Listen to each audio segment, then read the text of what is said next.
Bonjour et bienvenue à toi dans cette nouvelle vidéo consacrée au droit des contrats.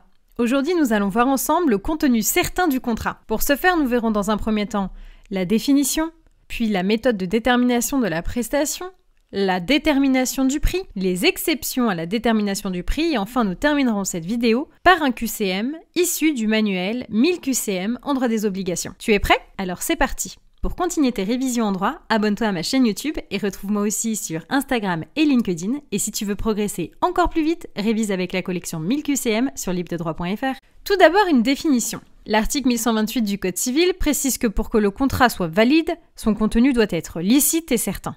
Mais alors, qu'est-ce qu'un contenu certain?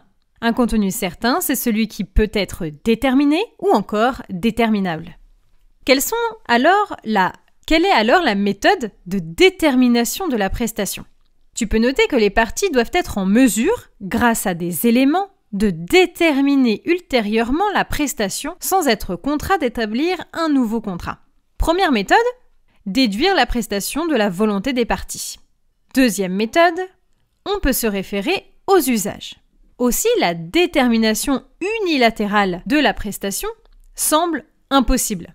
Une seule partie ne peut pas être la seule à être en mesure de déterminer le contenu du contrat.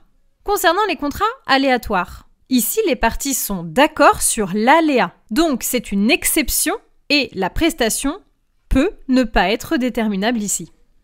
En ce qui concerne la détermination du prix, par principe, le prix est soumis à l'article 1163 du Code civil. Il doit être déterminé ou encore déterminable. Deux exceptions sont posées aux articles 1164 et 1165 du Code civil. Première exception, le contrat cadre. Le prix peut être fixé unilatéralement. Attention toutefois, si le contrat ne prévoit pas cette possibilité et ne fixe pas de prix, alors le contrat sera nul. Aussi, le contrat de prestation de service. Le contrat, ici, peut être silencieux sur le prix. Article 1165 du Code civil. Néanmoins, s'il y a un abus, alors des dommages et intérêts peuvent être alloués ou encore on peut demander la résolution du contrat. À présent, je te propose de tester tes connaissances sur le contenu certain du contrat à travers un QCM issu du manuel 1000 QCM en droit des obligations. À bientôt!